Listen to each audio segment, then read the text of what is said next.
Morjes! Eli tänään tähän vangin rusetti. Otetaan 4 paperinpala, ihan minkälainen vaan. Ja taitellaan aika kaikki kulmat sisälle. Täällä on jo valmiiksi taiteltu tää muutaman kerran, niin tää onnistuu aika helposti näyttää. Sen jälkeen taitetaan pituussuunnasta tää tämmöiseksi suorakulmion muotoiseksi.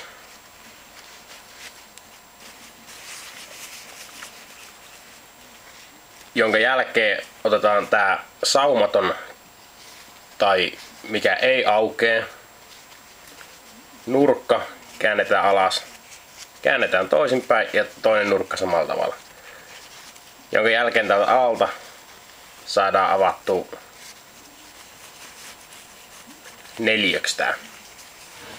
Tämän jälkeen katsotaan, että alapuolella on tämmönen avonainen tää, ylhäällä on tämmönen suljettu. Lähdetään alalta päin nostamaan tällaisia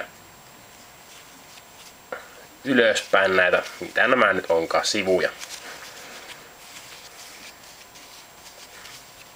Kaikki 4 sivua, jolloin sitten tulee tällainen vähän nuolen näköinen tai mikä onkaan.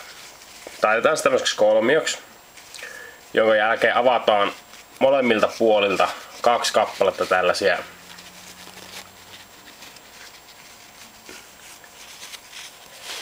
miksi näitä kutsutaan? Juttuja.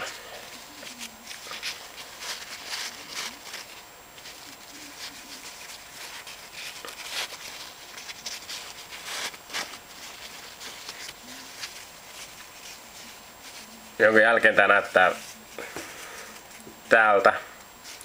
Ja tämän jälkeen käännetään paksut nurkat keskelle ylös. Käännetään ja toiselta puolen kanssa.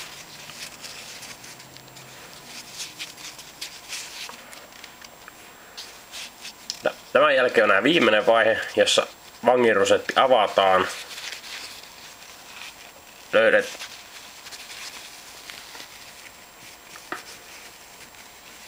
jolloin sitten tulee tällainen.